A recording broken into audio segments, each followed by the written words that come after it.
Hey, what's up, everybody? Welcome to another episode of Friday Night Fire. My name is Mike Phillips. On my left, on your right, is Mr. Matt Koenig. We're going to wrestle with some Bible tonight. Welcome. And the way we handle this, we do a lot of inspiration, motivation, conversation with a faith-based foundation. So we're going to get into that. This is going to be our last episode for the summertime. We're going to take a summer break so that Matt can get his tan on. Yeah, look at you. See how brown I am, dude? Look at you. Look good, dude. Absolutely. I just went and spray tanned earlier today. Oh, nice. I did. As you can see, I did not. So hey, my last spray tan visit left. So why wouldn't for our viewers, as you know, this show is sponsored by StreamYard, which is one of the most awesome, fantastic tools to be able to use. If you've got a message to get out, you can go to join-streamyard.com and sign up for your free trial. So. I'm going to close the blinds so it doesn't reflect that bright thing on my face. One sec. Okay, sounds good. So where's Matt? Dun, dun, dun. Oh, hey, there we go. I'm back. And he's back, just like that. I still have shiny face, but it's less it's shiny. Good, dude. It looks great. Hey, so as this is our final show we've been doing January through June here. We're going to take a couple months off, do some summer stuff, hang out. And we've been walking through Exodus, walking with Moses through Exodus, if you will, talking about that the last few weeks. And we figured we'd keep this show kind of wide open and have some conversation. Matt got a really cool translation of the Bible, so I wanted to talk about that first, dude. I want you to share that with us. So this is not a translation, just to be clear. Unlike the Message, which I do consider a translation. Understood. This is a complete paraphrase. So the guy that wrote this, Rob Lacey, I'll tell you on the back, it says, it's for those who've never read the Bible and those who've read it too much. That's literally what it says on the back. Nice. So he's a guy out of England, but it says dangerously real retelling of the scripture vividly demonstrates how the Bible's packed full of stories, poems, and images. So here's the cool thing. Like I'm gonna just grab a little scotch out of this. Little snippet. Little snippety snip. Let's read a little Genesis chapter 37. We'll just read like verses 1 through 11. Just see. What's the title? What is he title? So this is it's Dream Boy. It's about Joseph, and I'm going to do it in a bad British accent because that makes it more fun. Back in Canaan, Joseph's now 17 and working on the same sheep security team as his brothers. He goes back to his dad and grasses his brothers out. Claims they've been slacking. Joseph was born with Israel, formerly Jacob. Remember. Was well past it, so he's the blue-eyed boy. It says he has an outrageous designer jacket made to measure for the boy. Of course, his brothers see the favoritism in full color, and we're looking at brotherly hatred squared. Even polite conversation just sticks in their throats. Joseph rubs it in further by making them listen to a dream he's had. We're out in the fields tying up bundles of wheat. Then my bundle stands up all proud, and your bundles form a circle and bow down to mine. They come back at him. You reckon? We pay dues to you? No way. Mood shifts to hatred cubed. Another dream, another rusty old nail in the coffin of family relations. He tells his brothers, this dream had the sun, moon, and 11 stars all kowtowing to me. Later, Joseph tells his dad. Isn't it great? Later, Joseph tells his dad, who's not best pleased.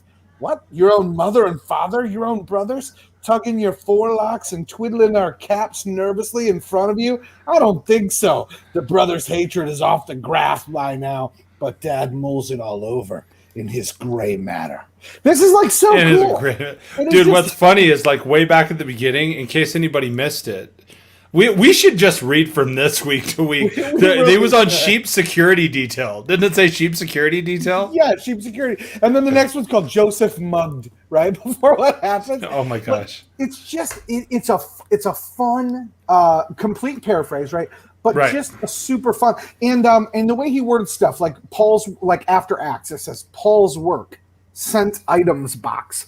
Like he refers to some things like teach your kids to click on the right things when they're young and they'll be surfing the right side of the web for the rest of their days. That's awesome. It's just neat wording, man. It's, again, a paraphrase, but a super fun one that just sometimes just I'm not going to say puts life back in the Bible because the Bible's full of life, but a lot of folks, when they read it, it's confusing. This is like, hey, every day, like if somebody who was just kicking it with the homies was like, I'm gonna reword the Bible in a way that I understand it. That's what it is. It's Well, a what's fun great, read. it's just like it said on the back there, as you were talking. It's people that are not familiar or people that have read it too much. Like you need a shift or just something to spice it up. Bro, how many times have we talked about the things we were reading where it's like I've read this verse 100 times, but like that part of it just now spoke to me, right? Absolutely. Ah, it's so cool, Absolutely. man. God's been hitting me with a lot of that jazz this past week, and I love it. It's How have you awesome. been, man? I've been really good. My wife and I have gotten back into I'll call it a hybrid Yeah. because we're reading the Bible from front to back. Her and I are going through it, so not chronologically and so forth. And the one thing that it made me realize, like even as you and I were going through Exodus the last few weeks, and then her and I went and started all the way through at the beginning of Genesis. So often, I think, especially as Americans, we focus on Jesus forward, Yeah. right? But there's so much depth prior to that, and there's so Without, much. without knowing the other stuff, it's like we don't know what all the stuff that Jesus like came Right. to clarify, right? Speaking of coming to clarify, because I know you wanted to have this conversation. Nice segue. That wasn't even intentional. I just But it tying was into what you perfect. said though, man. That is true. Like I when I first started reading the Bible, I read Revelation first. Okay. Because I like the end of this. I like to know how the story ends to see if I want to get on board with it. And I was like, hey, I like horror movies. I think this is a cool ending, and the good guys win, so I'm going to jump in with the good guys. Right. But then I went Good back and I guys win. started reading, the New Testament first. Uh-huh. And the Old Testament, I'm going to be honest, when I first read it, I struggled a lot. Uh-huh. I still wrestle, but I But struggled with like, is this two different gods? Like, what's going on? Right. Well, that and you have, just speaking frankly, for anybody tuning into this podcast, whether you're tuning in audio, you're tuning in on the video or live or after or however it is that you're absorbing the Matt and Mike-ness of it all on Friday Night Fire. The thing about the Old Testament too is there's all the names. I think for most people, it's hard to keep up with the this and the that and all the naming, and you go through it and you're like, okay, well, I've got this list of all these people, but then there's one or two people, and then you've got to go back and look and be like, well, where was the importance of that person? So I think they're just speaking very, very frankly. So I think that, like what you're saying, hey, all the things that Jesus came to clarify, and I want to get into this, and we can talk about this tonight. We'll focus we the can show talk around this about kind it of all. what is it, Matthew, and I took some notes because Well, you know how I basically, roll. all of chapter 5, the Sermon on the Mount. And I don't know, have you watched The Chosen yet? I have not. I downloaded it. It's so crazy because I met Daryl a couple of years ago at Vid Summit, and he's involved with the production of it and so forth. Daryl Oh, Leaves. nice. And so he's a strong proponent and he's a very faith rooted individual. And so like as soon as I follow him on social media, and he was like, oh, you got to check this out. Hollywood's not rushing to fund this, but it's something that needs to be crowdfunded. seen. Yeah. And so I downloaded it early, and what's crazy is because I kind of had waited to watch with my wife, and then my wife was like, "Hey, have you heard about this Chosen? We got to watch this together." And so it's one of those that it's like, okay, God presented this to us, so I think we'll probably. I've debated because it picks up, the Chosen picks up on my understanding of where it picks up is just basically life of Jesus. Yes. Yeah, so Yeah. it's the series revolves around the calling of his followers, right? So Got the chosen, right? The ones he Right. chose, right? So the Correct. story actually begins with Mary Magdalene.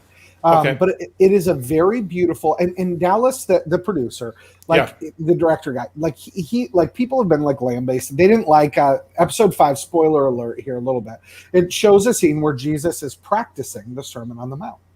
And it's funny because oftentimes when we think of Jesus, we're like, oh, he fell out of the womb walking on water and delivering sermons, right? And it's Right. like, no, he had to learn how to eat. He had to learn how to walk. He had to learn how to talk. He went to a Hebrew boys school to learn how, he had to learn the Shema. He had to learn all of these things. So it's Right. funny because people were just like up in arms, like, oh, he's God. He's perfect. It's like, Yeah, he was sinless, but he's still Jesus' own words in the scripture. Like, he can't do anything without the Father. Like, he submitted himself to humanity. Like, what part of that don't we get sometimes? Right. So I tell you that to say, Dallas flat out said, this isn't the Bible. 90% of what's in the show isn't in the Bible. He's like, we're not rewriting scripture. We're bringing people to faith. Well, and what they're doing is they're creating what was life like back then, and what like, knowing what we know about these people, what would have their day by day been like fill in the gaps in between, like what kind of things went on. And so it's a beautiful portrayal of what the lives could have been like for these guys. We know Peter's a hothead. The guy that plays Peter does a great job of being that guy. We know John the Baptist, this wilderness guy. Peter, as he's talking to Andrew, for example, Simon, right? And this is Simon right now. So Simon, as he's talking to his brother, right? He calls him Creepy John. He's like, oh yeah, he was with Creepy John, like to refer to John the Baptist. That's funny. Yeah, so I mean, you see, season 2 picks up with a great scene, the Sons of Thunder, right? The Sons of Zebedee, like where some Samaritans, spit at them, and they get mad, and they're like, well, you said we could do miracles. Let's call down lightning and thunder right now on their heads. And Jesus is like, you want to call down lightning because they hurt your feelings? He's like, I'm going to call you guys the Sons of Thunder or whatever. Like, there's some goofy stuff, but they show like portrayals of like Jesus joking with the gang, right? Like making jokes and just silly things. Because he was here in human form. That's how it was. It takes assumption on our part, but you would think that's awesome. Dude, it's crazy too, though. So this just ties right into what we're going to talk about with different Bibles and different like paraphrases, translations, things missing. We were just talking about this yesterday in where it talks about in John, the pool of Bethsaida, right? Mm-hmm. What is it? John chapter pool of. Yeah, I was going to say I don't have that in my notes. So, no, and I didn't make notes about it. I just wanted to because it's a fun one. So it's John chapter 5. All right, so I'm going to pull this up on Bible Gateway because I want to read something to you and see if you notice this. Because this is really interesting. So there was a big debate going on because they were talking about how the water gets stirred, and the guy made a comment like, yeah, every week when the water gets stirred, or every something, like he mentioned it often. And some lady was like, everyone knows the water gets stirred when an angel comes down and stirs the water, right? Okay. So here's the interesting thing. What did you say, John chapter 5, and I'm going to read from the I'll read from the NLT because I know that's what you read, so let's just do it from there. Sure. Okay, so verse 1. Afterward, Jesus returned to Jerusalem for one of the Jewish holy days. Inside the city near the sheep gate was the pool of Bethsaida with 5 covered porches. Verse 3, crowds of sick people, blind, lame, and paralyzed lay in the porches. One of the men lying there had been sick for 38 years. Stop. Do you notice what's missing right there? Look at your verses and look at the verse numbers. Verse so 1, 2, 3, 5. So 4's gone. Yeah, so I was doing a little research. Scholars disagree, and they go back and forth, and they pulled out verse 4 because some manuscripts, but not the oldest, some after that fill in the rest of verse 3 and verse 4, which say, waiting on a certain movement of the water, for an angel of the Lord came from time to time and stirred up the water. And the first person to step in after it was stirred was healed of whatever disease he had. So there's debate over why this was taken out, why it's in some Bibles, why it's not. Like the New King James put it back in, I think, and so did a couple of the others. But I just found it fascinating that when we look at scripture, and this is the segue I was saying into what we're talking about. What's up, Jordan? Good to see you, bro. Hey, Jordan. So we talk about the Bible as being the inerrant work of God, right? Mm-hmm. Right, it was like error-free.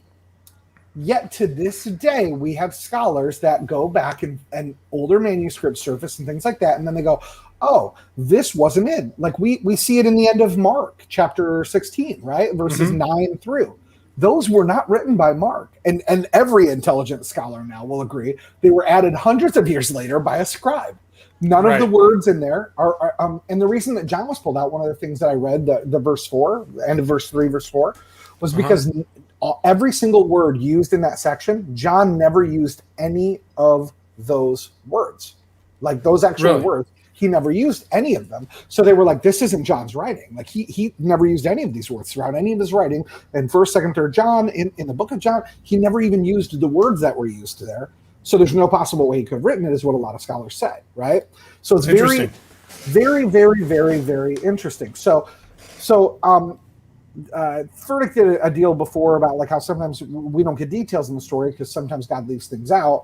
I'm going to take that same phrasing and say, in the Bible, there are some things that sometimes are in that shouldn't be, some things that are removed, right? In the Catholic Bibles, we've got 1st and 2nd Maccabees. You've also got the Apocrypha, right? Which we don't look at as Holy Scripture. Here's the thing we have to remember. God is inerrant. He didn't make mistakes. Jesus is inerrant. He doesn't make mistakes. Holy Spirit is inerrant, right? Didn't make but mistakes. The reality is men were inspired by God to put a pen to paper, and we have to, and this will, I've been called a heretic before, so it's going to hurt my feelings. It's going to tick off a lot of people. But we have to remember that the moment a man takes a pen and puts a pen to paper, God didn't say word for word what to write. God said, write this down. God inspired them, right? He put it in the hearts to write it down for Moses, whoever it was. So we have to remember that people make errors. They make errors in the translations. And even if you could read the original, like the Septuagint, right? Mm-hmm. Even if you could read any of the older scrolls that are in Greek, when they find an older one that's closer to the time of being written, if something's missing, then what? Then right. What? Right. So we have to just remember the heart of God in the story and understand that as we're reading stuff, my version is this: if it contradicts what Jesus says, one of two things: either I'm reading it wrong or Jesus by default, right? Like if something Paul says and people go, well, yeah, but I say this, and I go, okay, well, how does that compare to what Jesus said? And they're like, well, Paul, and I'm like, listen, Paul was a follower of Jesus, not the other way around, Jack. So if we think the Bible can't contradict itself, which I believe is the silliest statement ever, God doesn't contradict himself. But the writers of in the Bible, they say contradicting things. We've got books that are historical. We've got books that are narratives, right? We see what happens in the book of Acts. So we learn how they're fleshing out how to live after Jesus leaves. I just think it's funny sometimes that we get in these battles over which translation to read and this and that, when at the end of the day it's like, come on. When you go back in any books through history, because we're talking about just translations of the Bible at the moment here, any books through history, go back to Shakespeare, any sort of historical written books, there was not even commonality among punctuation and spelling. So let alone for us to say, oh, well, this is the definitive, this is how it was. That may or may not have been the intent of man, and may or may not have been even with them writing it down through the message that was received.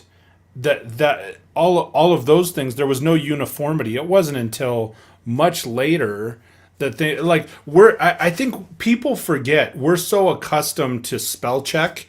Now, I mean, I know that could be that someone may look at this and go, well, that's silly and so forth. But like, okay, they didn't. Jesus didn't have Grammarly, right? They weren't. So when he's speaking the truth to the disciples and so forth, they weren't going, oh well, that doesn't flow. They're just writing the shit down, right? So and the way it's translated to English is not like it's not consistent. Sometimes it could be literal. Sometimes it's completely off the mark because there are 5 different word choices for a Greek word or a Hebrew word, perhaps, right? And in Hebrew words, there were no vowels. That makes things a little wonky. But also, like the Hebrew writing is like telling word stories. It's not even like sentence structure the same way we do stuff. Right. So there's a lot to unpack with that. But well, speaking of unpacking, let's go to, because one of the things I know you wanted to talk about tonight, and if we don't bring it up, we're going to keep talking about all this other stuff.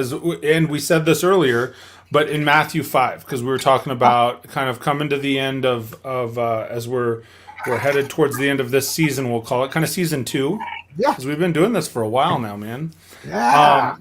But in Matthew 5, and I don't remember. Hold on, let me pull this out here. What is it? 5:38. You're talking about the turn the other cheek. Yeah. Yeah. So, but Because and that that's was one of the things with translation you were. And I mean, we can go yeah. before that if you want, but 38 goes into the second mile. So, well, so here's the yes. This whole thing kind of brings up the whole dialogue we're having. Actually, ties into this, and I'll give you an example. So, I was raised up as I was learning the Bible that we were looking for ways to harmonize the Gospels, right? We have the synoptic Gospels, right? Matthew, Mark, and Luke, and then we have John doing his own. But oftentimes, as we're taught, right, we're like, well, this story and this story are the same. They just, they're written down a little differently because it's times and translations. So in Bema, one of the things they were talking about was that no, the Gospels were never meant to be harmonized. The writers were writing to different audiences. Good example. Interesting. Matthew was a Jew. He was a Jew who was a tax collector, so kind of ousted by the Jews. But if you look at his writing, Matthew was writing specifically to a Jewish audience. He had a specific agenda in his writing. If you notice, almost all of Matthew's writing, including the Sermon on the Mount and things like that, say things that are countercultural to the Jewish thought process. For example, we see a lot in the Sermon on the Mount of Jesus talking of forgiving others, right? Forgive others as you've been forgiven. Well, if you were to understand the Jewish culture back then, that is completely out of whack. Because if you wronged me, I don't need to forgive you. That's between you and God. God is the only one that forgives, right? That's it, right?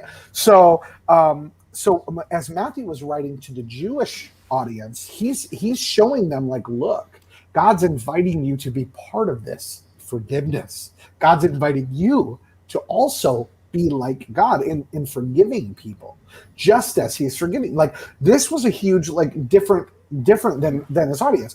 But the other theme that runs throughout Matthew is the theme of, in the Gospel of Matthew, we see a lot of those who think they're in are not the ones that are in. Why? Because the Jewish people were like, we're chosen, the rest of the people are out. We're God's people, you aren't.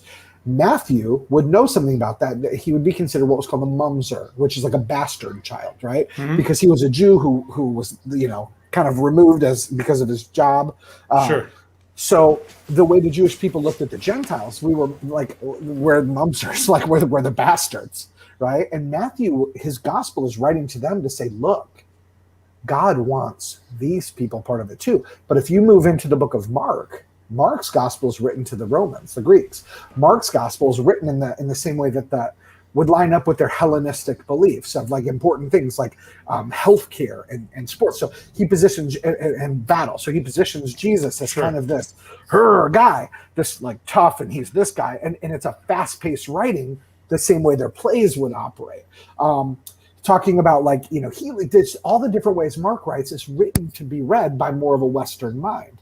And Luke is somebody who, if I'm not mistaken, and I just want to double check this, but wasn't Jewish, but converted to Judaism, which means, he went full on, chopped the foreskins, became and in that time, if you became a Jewish follower, you were considered a Jew, like full on.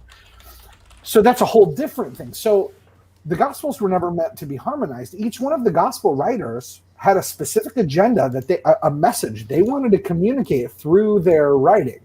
And so that's something that I think we have to come to grips with. When we read the Gospel, it's like, okay, who was it written to, and what was the point that was trying to be made throughout the whole Gospel?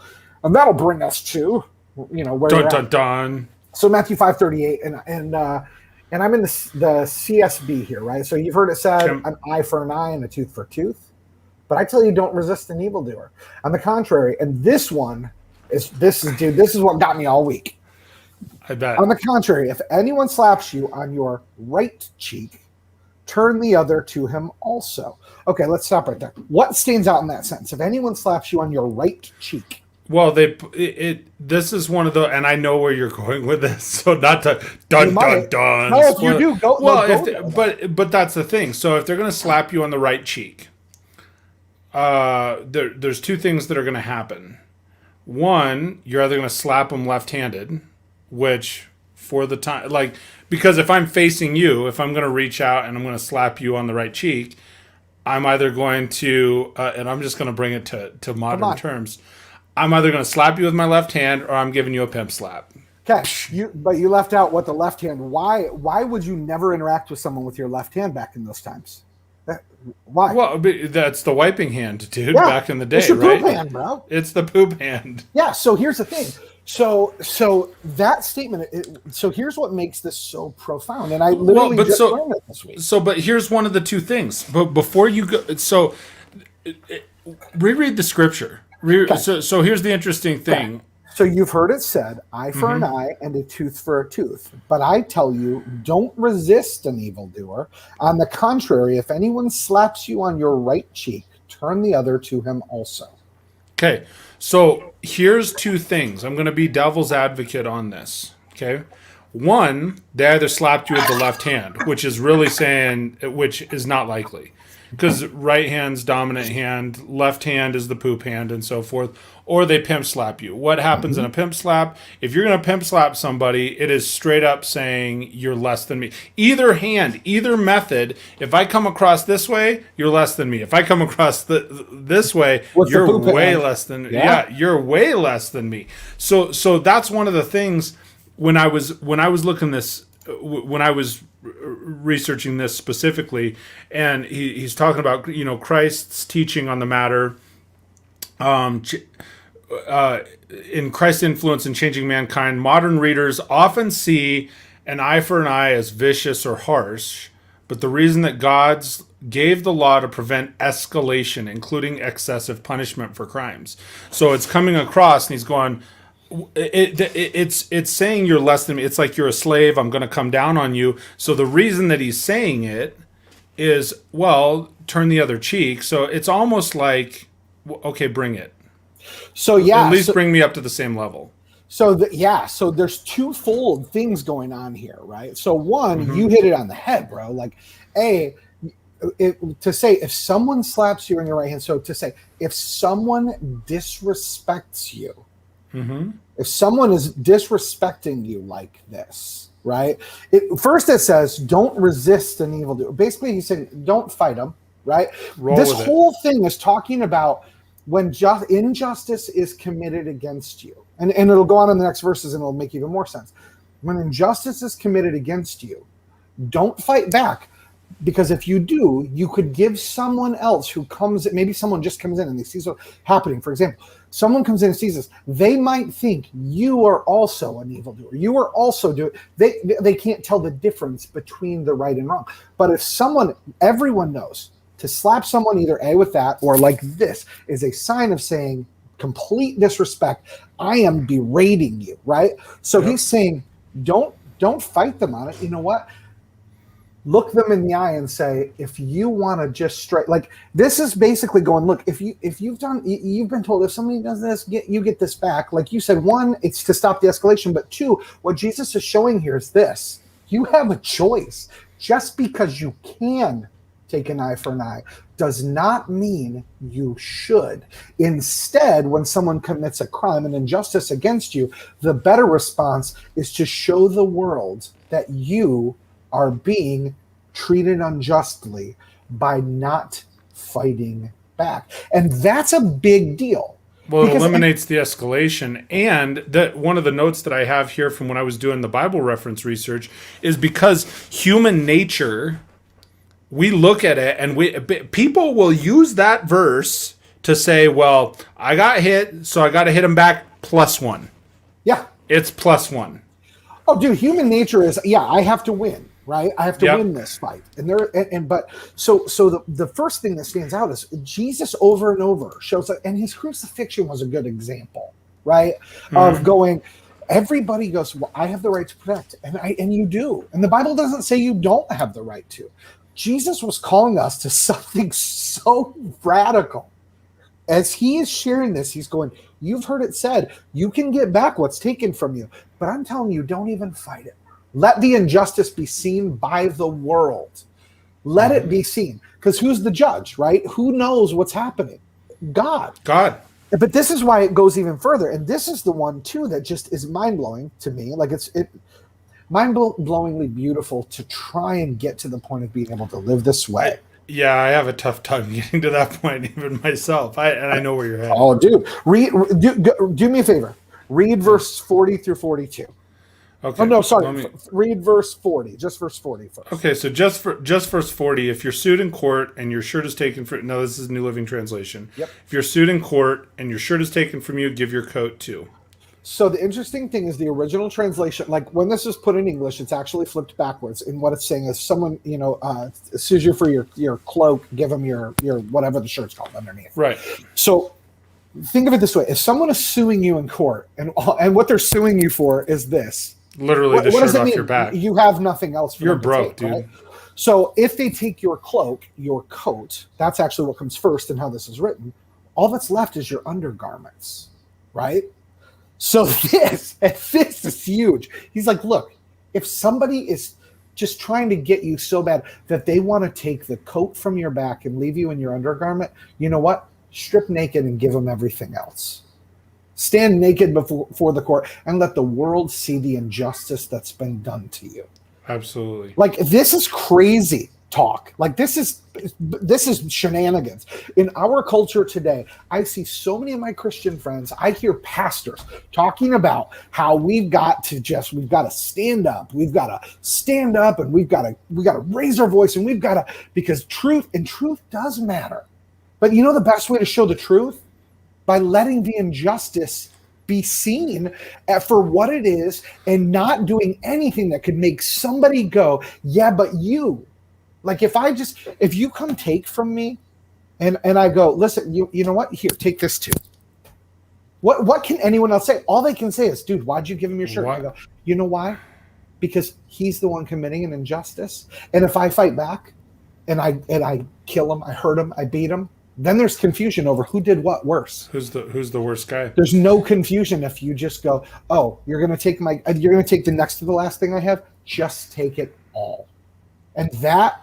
Dude, I struggle. I'm just being very straightforward. That is, I personally, as a human being, human nature, I struggle with it, and that's why I know where you're going in 41 and 42. I think too, because I have a tough time with that, and it's titled, just so if you're watching this or listening to this on the podcast, one of the things to understand is right in this little section, like 38 to 42 in the New Living Translation, it's titled as "Teaching About Revenge."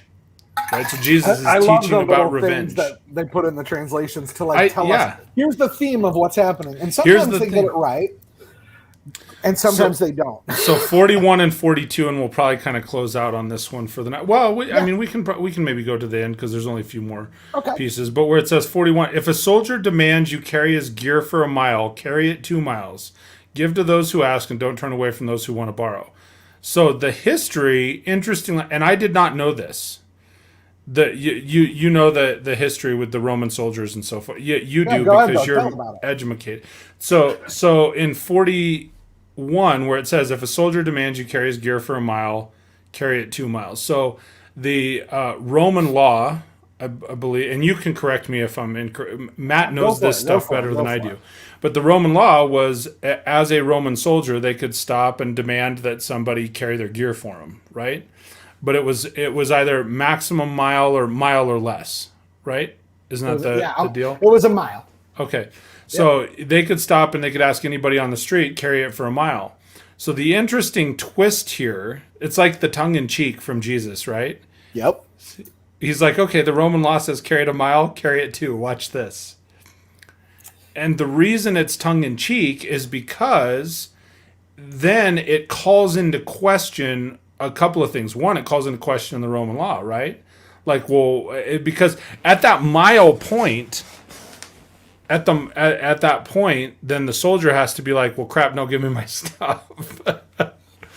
Yeah.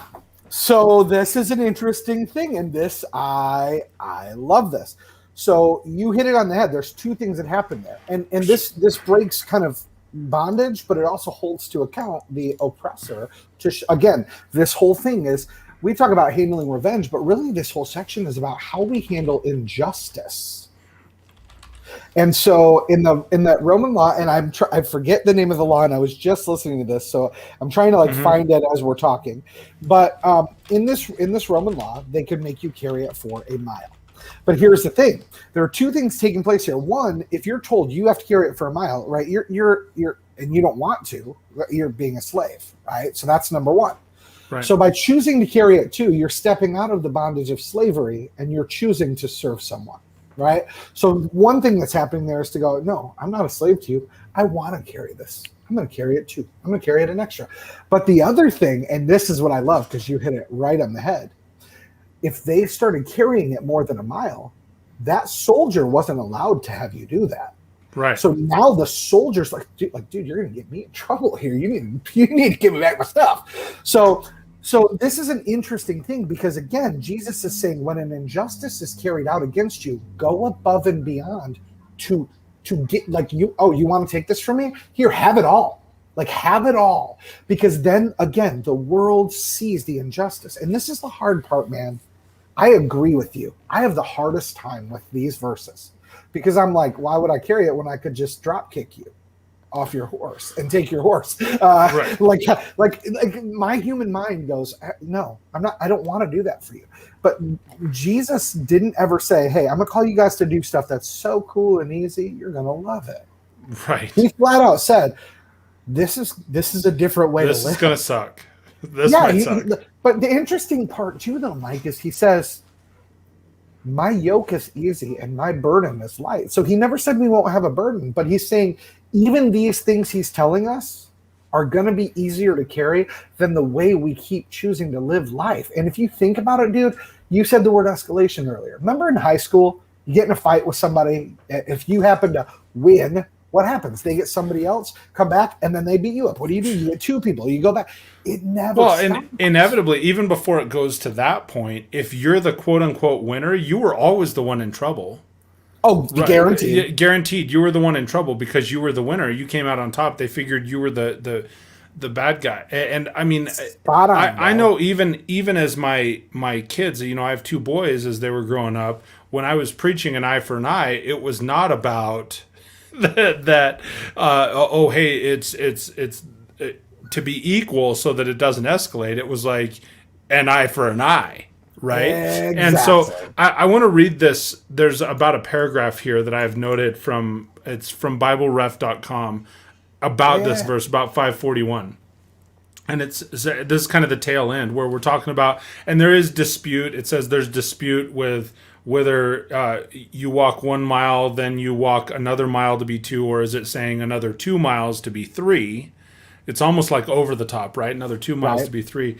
So it says here, and I'm reading this word for word, so you could go check it out at BibleRef.com, because I love their research, and they don't have everything 100%. They don't have notes on 100% of this, but it says, Jesus does not tell his followers to shrink and wither, even to slap or the lawsuit or abuse of authority. He tells them to demonstrate strength by freely giving away more than the enemy can take. This is a demonstration of power in the guise of submission, the kind of response that makes it possible for God to demonstrate his goodness even in the face of those with the most evil intent. This is here's the power sentence right here. Such a response is literally invincible. It entirely refuses to allow the evil person to control the situation. It shouts in clear terms that their abuse and insults can't overcome the power and influence of Christ in our life. That, when I read it earlier, literally gave me goosebumps. Because I was like, okay, as we were, you know, I knew we would have some conversation on this piece of scripture. I was like, dude, that's the part where, like, even in my own mind, I was like, okay, I could see turning the corner. Because read that last part again. Where it says, this kind of response makes it possible for God to demonstrate his goodness even in the face of those with the most evil intent. Such a response is literally invincible. It entirely refuses to allow the evil person to control the situation. It shouts in clear terms that their abuse and insults can't overcome the power and influence of Christ in our life. Yes. And by the way, that law that allowed a soldier to do that was called Angaria law. Angaria. Okay. That was the actual name of the law. It was going to drive me nuts if I didn't find it. So I had to track it back down. I would never have found it. So thank you for that. That's okay. So yeah, it was called Angaria law. So here's the tough part, man. often we look at like, this is our way to win, right, over evil. But I think it's more to say, God has already won over evil, so I'm not going to answer evil with evil. Now, I get, and I'm not going to pretend I don't, I fully understand when people go, like my friend Seth, his daughter, has had a running back and forth comment ever since I posted on the whole Phil Robertson, his Bible translating using the word justice, right? Like, or protect in Corinthians instead of what it actually said. And that is a justification for being able to shoot somebody if they come on your property or they attack your neighbor. Oh, yeah, yeah. I saw when you posted that. Yeah, so that thread has still been going. Actually, she still posted something on it again today. Okay. And here's the thing. Not everyone who says, I've got the right to protect, none of them are wrong. None. Right. And this is the hard pill for all of us to swallow. And I say all of us because it's a hard one for me to swallow too. Yes, we have the right to protect. Yes, we have the right to defend. Yes, we have the right. And I'm not saying we don't have the right. I'm saying Jesus called us. He said, you have the right to get up to what's taken from you. But I'm telling you, be set apart. Well, just because you have the right doesn't mean it's the best thing to do. And that's the beauty and the challenge of following Jesus. Yeah. Because when we think of things in those terms, it's like, somebody screws me over. I do have the right to take them to court and get back what they screwed me out of. And I've done it in the past. By the time the lawyers are done, didn't get as much as I should have. But right. And also wasn't really walking with Christ at that time, to be fair. And even if I was, you know what, I probably still would have went to court over it. If I'm telling, because I'm going to tell the truth. I'm going to be I'm not going to try and BS anybody. But here's the thing. I am really trying to go, I want to shape my life to be more like Jesus. And dude, this is a hard pill to swallow. And anyone that pretends like, oh, this is all just easy. You know, when somebody slaps you, turn the other cheek. I haven't seen a human get slapped and turn the other cheek out of reverence for Christ. I've seen them do it out of fear getting their ass whooped because the other person was tougher. Yeah, generally it's you get slapped and you raise your fists. It's not you get slapped and you turn the other cheek. That's or you run because you're afraid. But I have never in my lifetime seen somebody turn the other cheek because they went, you know what? If you're gonna hit me for no reason and you're gonna do something unjust, let's just do it face to face like a man. Go ahead, hit me. Just do it. And here's the funny thing, Mike. If you do it, I wonder what percentage of those people that thought they were, posting up would just freeze and be like, what? Are you serious? Like you're crazy. Like what's wrong with you? Like you're trying to fight me for something that doesn't deserve a fight. If you want to go ahead and take swings, take your swings. Get it out of your system. Let me see where they're coming from. Yeah. And man up. Yep. Whatever. But it isn't a like man up so I can defend myself. No. Let the world see that you want to cause injustice and pain. That is undeserved. And that's crazy, which then, of course, leads us to the last part, which, if you want to go ahead and read it, verse 43, which I don't still have it up on my screen, but hold on just a minute, and I will get there. Awesome potentially. Sauce. I wonder if the Street Bible's got the rewording of this, because the Street Bible does take all of the Gospels and it'll like merge them together. Like it'll show you all of them like harmonized, which I don't really care for that part of it. But let's see. See if it's got it in there. I'm looking for it while you look for that. Okay. So we talked about carry it 2 miles. Give those who ask. Don't turn away from those who want to borrow. Do you want me to finish just the whole teaching about loving your enemies? Yeah, why not? Let's do it. So this is Matthew 5, verses 43 through 48. It says, "You've heard the law that says, love your neighbor and hate your enemy. But I say, love your enemies. Pray for those who persecute you. In that way, you'll be acting as true children of your Father in heaven. For he gives his sunlight to both the evil and the good, and he sends rain on the just and the unjust alike. If you love only those who love you, what reward is there for that? Even corrupt tax collectors do that much." So it's interesting he brings that in this particular story. If you are kind only to your friends. How are you different from anyone else? Even pagans do that. But you are to be perfect. Now, here's the clincher. This is the verse. Yeah, read But it. you are to be perfect, even as your Father in heaven is perfect. So let's start with that right there. You are to be perfect. I'm going to bring it up in the concordance here. Okay. But this is the first problem with that verse. I have seen people use that verse to argue that once you are a Christ follower, you no longer can sin. It's impossible. If you sin, you are not really a Christ follower. Well, but Okay. that's based on the English translation. So the word teleos in Greek means, let's see. Therefore, be perfect. 5046. Yes, G5046. Teleos, actually, to neuter, completeness of full age man, perfect. It actually meant the way that in the Jewish faith, in the that word meant holy. Okay. But holy doesn't mean perfect. It means set apart. It means different.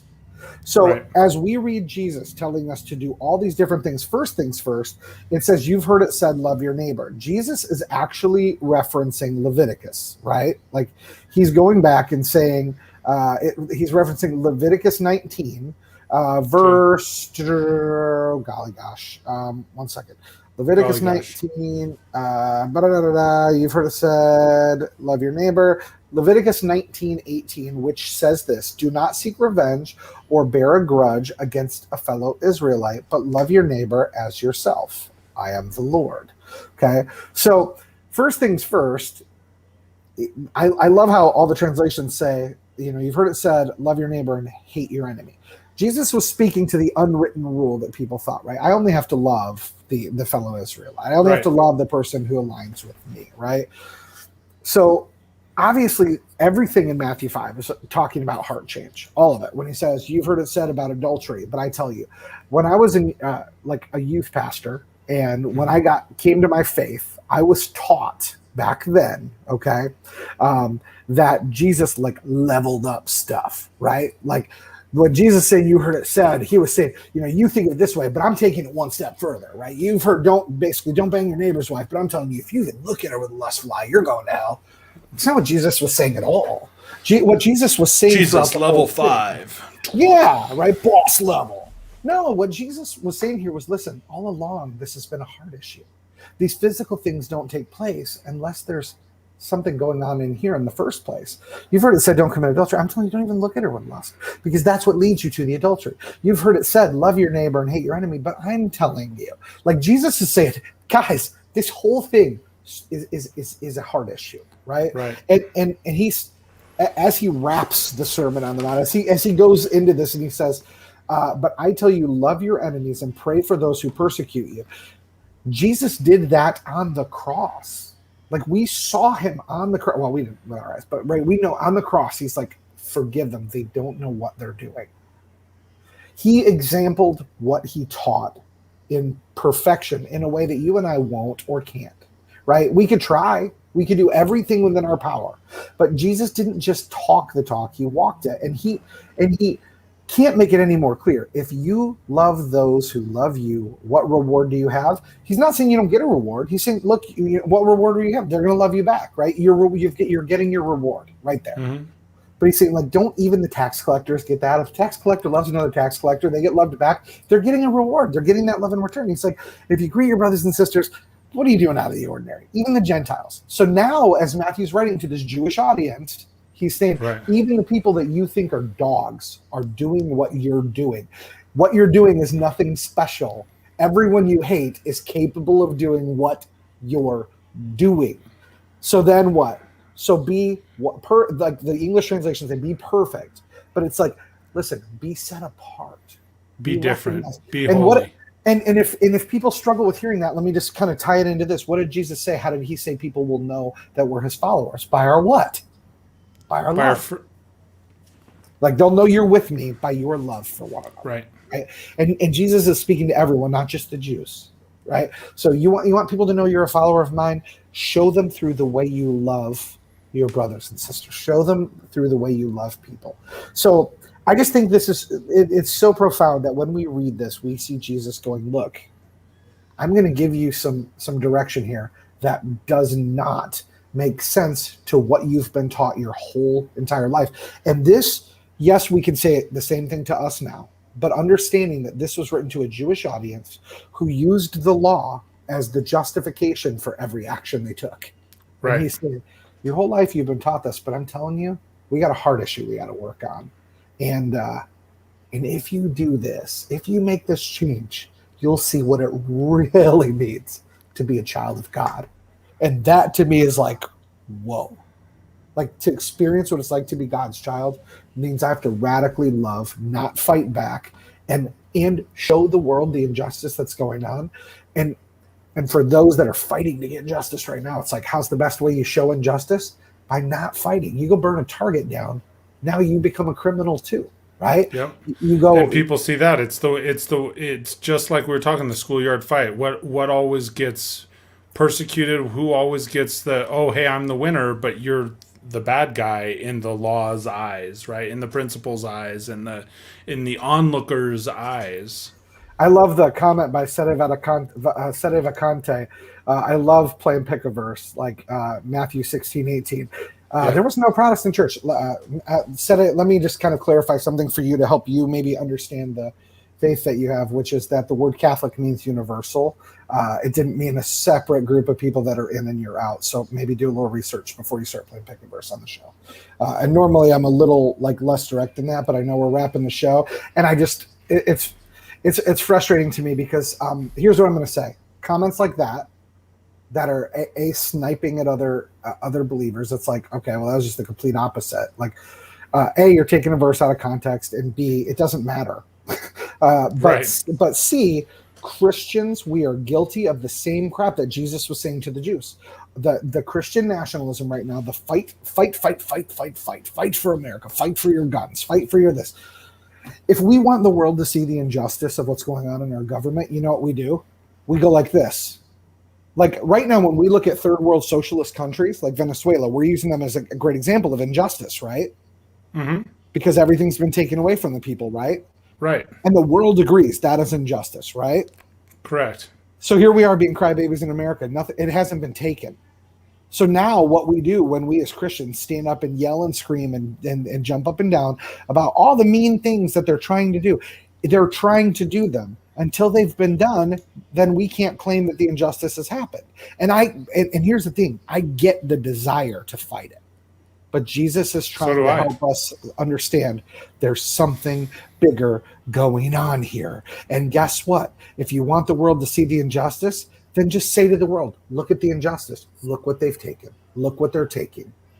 But the moment that I stand at my door when the military shows up and says surrender your weapons, the moment I pull my weapons out and fight back, now I'm just in a war.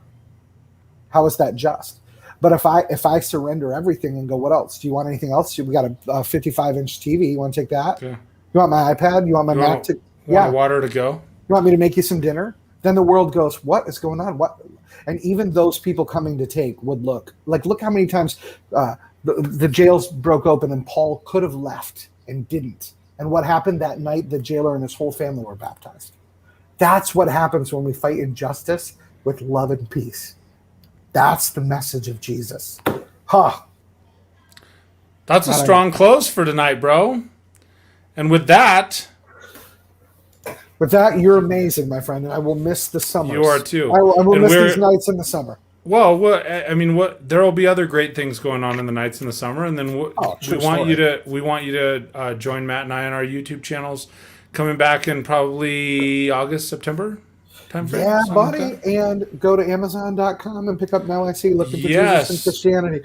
Mike Phillips wrote the foreword to that book, and it is worth it's worth the $10 to read what Mike wrote. Oh, jeez. There you go. Well, thank you for that compliment, and the book is absolutely amazing.